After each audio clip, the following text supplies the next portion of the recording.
नमस्कार दोस्तों।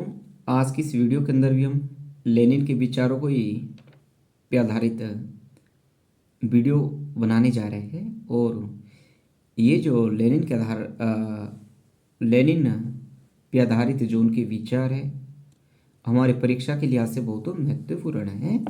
और जिसको मद्देनज़र रखते हुए हमने इस YouTube चैनल की शुरुआत की है, उसका जो खास मकसद है पॉलिटिकल साइंस, जो पॉलिटिकल साइंस के अंदर जो यूजीसी नेट सेट का, कॉलेज कैट और पीजीटी का जो एग्जाम्स होता है उसका जो सिलेबस है कवर करवाना। और ये सिविल सर्विसेज का जो मेंस का जो सिलेबस या जो पॉलिटिकल साइंस ऑप्शनल जो बच्चे रखते हैं उनको पॉलिटिकल साइंस की जो जानकारी है वह संक्षेप के अंदर देना, ये हमारा मकसद रहता है।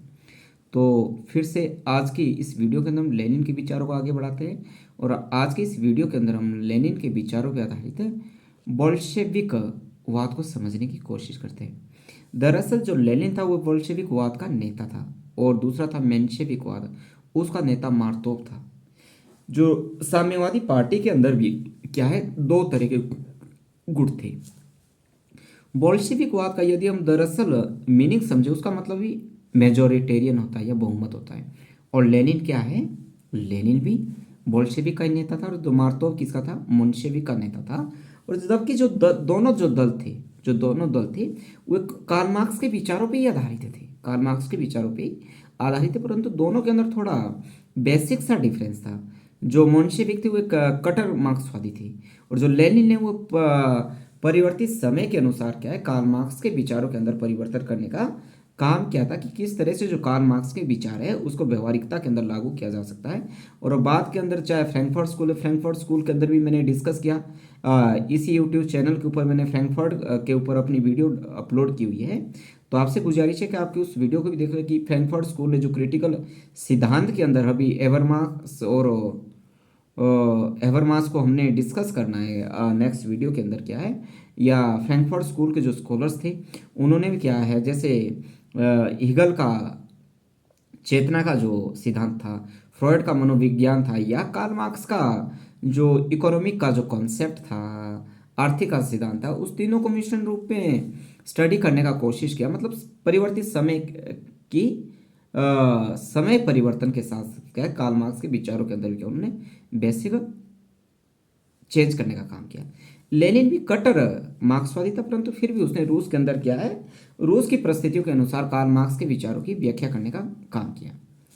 लेनिन ने अपने विचारों के अंदर डेमोक्रेटिक सेंट्रलिज्म का सिद्धांत दिया, जिसका मतलब यही था कि जो एक पार्टी के अंदर क्या डेमोक्रेटिक सेंट्रलिज्म होगा, जो पार्टी के जो लोग होंगे, कम्युनिस्ट जो पार्टी के लोग होंगे, वो सबसे निचली कमेटी से सबसे पहले क्या होगा, निचली कमेटी का इलेक्शन होगा। और निचली कमेटी के लोग क्या है, डिबेट डिस्कशन होगा। और जो उसमें से कुछ जो काबिल लोग होंगे, महत्वपूर्ण लोग होंगे, वे ऊपर की कमेटी के अंदर जाएंगे और ऊपर की कमेटी फिर अपने से ऊपर की कमेटी और फिर ऐसे ऐसे करके जो नीचे से कमेटी से शुरू होंगी और एक ऊपर से एक सुप्रीम जो कमेटी होगी जो सभी कमेटी को क्या है संचालित करने का काम करेंगी। और कोई भी जो फैसला वो नीचे की कमेटी के द्वारा लिया जाएगा और अपने फैसले को क्या उससे अपने हाईएस्ट कमेटी को भेजा जाएगा और अपने से जो हाई जो कमेटी उसको भेजेगा और वो इस तरह जो जो फैसला है वो हाईएस्ट कमेटी के पास चले जाएगा, कांग्रेस के पास चले जाएगा और वहाँ पे क्या अंतिम निर्णय लिया जाएगा। और जब वो अंतिम निर्णय लिया जाएगा तो सभी कमेटीज को उसको फॉलो करना या मानना क्या होगा, अनिवार्य होगा। इस तरह से लेनिन का डेमोक्रेटिक सेंट्रलिज्म का ये सिद्धांत था। इसके साथ साथ जो लेनिन का जो उपनिवेशवाद के बारे में जो दृष्टिकोण था, लेनिन का ये जैसे कार्ल मार्क्स का ये मानना था कि दुनिया के अंदर जैसे जैसे पूंजीवाद हावी होगा, मजदूरों का शोषण होगा, उस तरह से क्या क्रांति संभव हो सकती है। परंतु लेनिन का ये मानना रहा कि उपनिवेशवाद के अंदर जैसे भारत के अंदर उपनिवेशवाद था, एशिया अफ्रीका लैटिन अमेरिका के अंदर तो बहुत सारे उपनिवेशवादी थे जो जो महाशक्तियों का कब्जा था। इसलिए इन देशों के अंदर क्या है, किस तरह से क्या है वर्गीय चेतना को सृजित किया जाए, मजदूरों के अंदर साम्यवादी क्रांति जो साम्यवादी जो विचारधारा हो उसका सृजन करवाए, उसको कैसे फैलाएं और किस तरह से इन देशों के अंदर क्रांति को संभव बनाए। हमें मालूम है कि जो भारत क्या है, वह काफी लंबे समय तक उपनिवेशवाद का शिकार रहा, या ब्रिटेन बहुत बड़ा उपनिवेशवादी था जिसका पूरी मुल्क के ऊपर क्या नियंत्रण था। भारत के अंदर भी क्या कम्युनिस्ट पार्टी ऑफ इंडिया की जो स्थापना 1925 के अंदर हुई थी, और 1925 के अंदर क्या है, एम एन रॉय जो मार्क्सवादी विचारक थे, उन्होंने भारत के अंदर क्या कम्युनिस्ट पार्टी ऑफ इंडिया की स्थापना की। और जो एम एन रॉय थे उसके विचारों के अंदर और लेनिन के विचारों के अंदर भी कहीं ना कहीं हमें डिफरेंस देखने को मिलता है।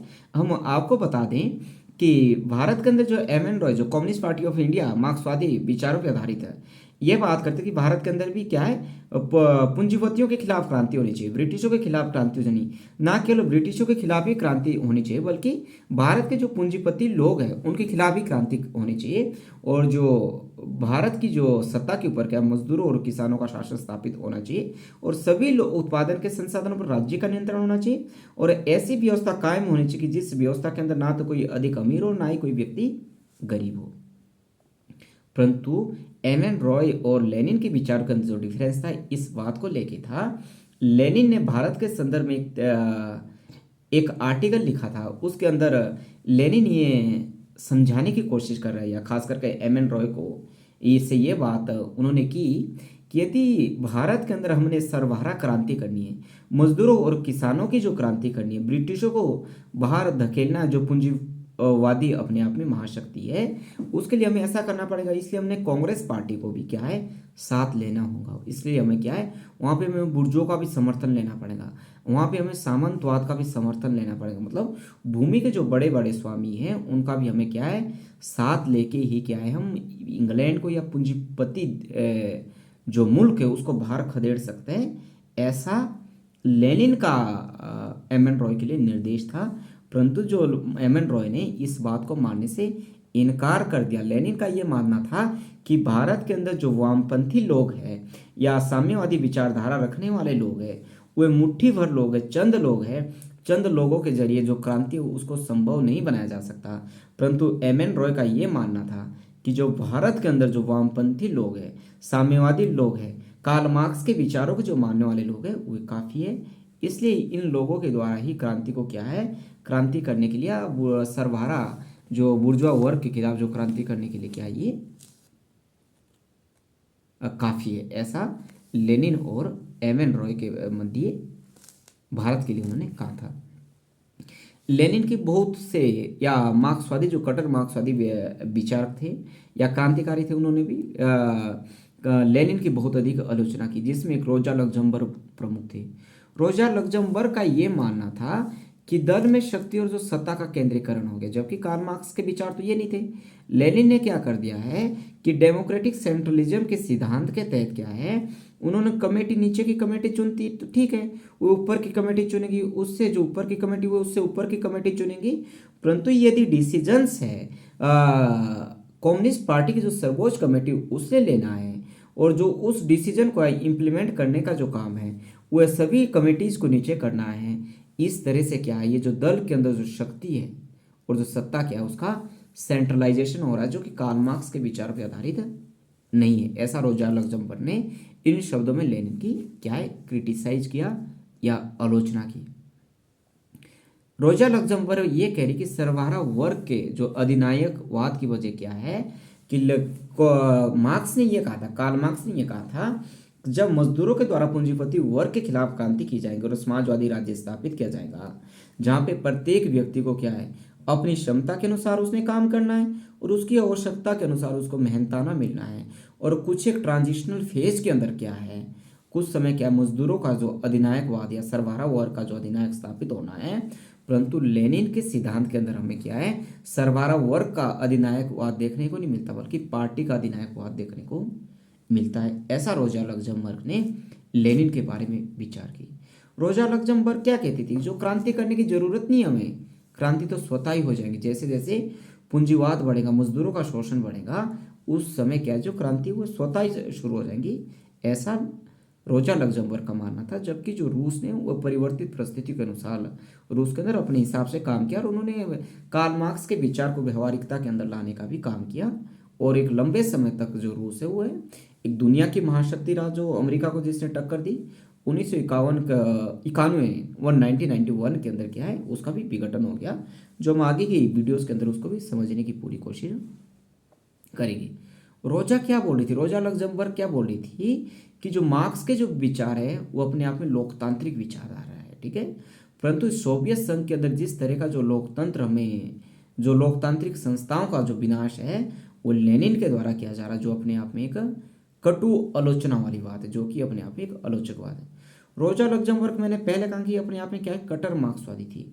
वो ये भी मानती थी कि जो पूंजीवाद का जो विनाश है वो है अपरिहार्य, निश्चित रूप से पूंजीवाद का क्या है, विनाश होगा। परंतु विनाश तो तब होगा जब पूंजीवाद विकसित होगा।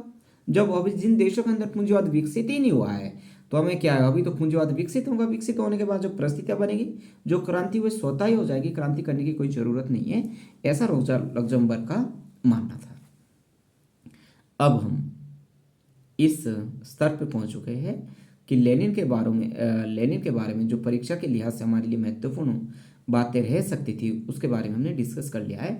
अब जो लेनिन की कुछ एक जो राइटिंग्स थी या बाकी तथ्य वीडियो के अंदर छूट गई हो उसको हम डिस्कस करने वाले हैं। 1917 के अंदर क्या है, imperialism the highest stage of capitalism उनकी बुक आई। 1902 के अंदर क्या है, what is to be done इनकी महत्वपूर्ण बुक थी। 1905 के अंदर जो बुक थी, two tactics of social democracy in the democratic revolution क्या है, प्रकाशित हुई, ठीक है। 1917 के अंदर क्या है, दी स्टेट एंड रेवोल्यूशन नाम की उनकी बुक क्या है, पब्लिश होती है।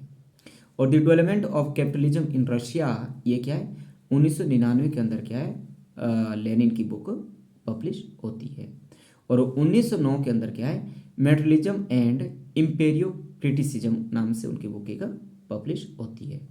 और 1900 के अंदर जो उनकी एक महत्वपूर्ण बुक हुई थी, इस्कारा नाम से एक इनकी जो बुक है, या पत्रिका बोल्शेविक जो एक पत्रिका थी, इसका नाम इस्कारा था। और ये जो प्रश्न है कई बार पूछा गया है, इसलिए आपने प्लीज ध्यान दें आप, ठीक है। 1889 के अंदर या 1916 के अंदर 2 वॉल्यूम्स के अंदर उनकी बुक फिर से पब्लिश हुई जिसका नाम था the international working men's association के नाम से क्या 2 वॉल्यूम्स के अंदर क्या है, इनके जो विचार है वो पब्लिश हुए थे, जिसमें के अंदर क्या है, फ्लेखेनोव और लियोन टोटोस्की ने भी भाग लिया था इसके अंदर, ठीक है। जो फ्लेखेनोव है उसको रूसी समाजवाद का क्या पिता के नाम से भी जाना जाता था।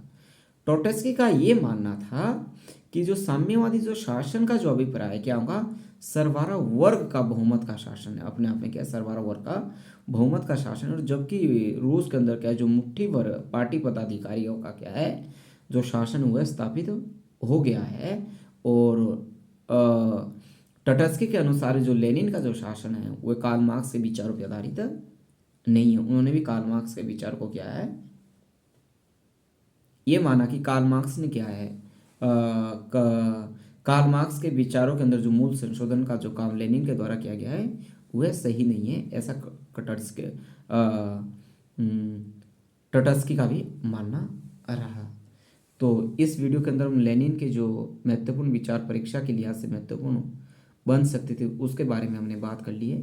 फिर से आपसे ये अपील करता हूँ, यदि आपको मेरी वीडियो ये पसंद आ रही हो इसे आप लाइक करें, अपने दोस्तों के साथ शेयर करें और चैनल को ज़रूर सब्सक्राइब करें। Thank you.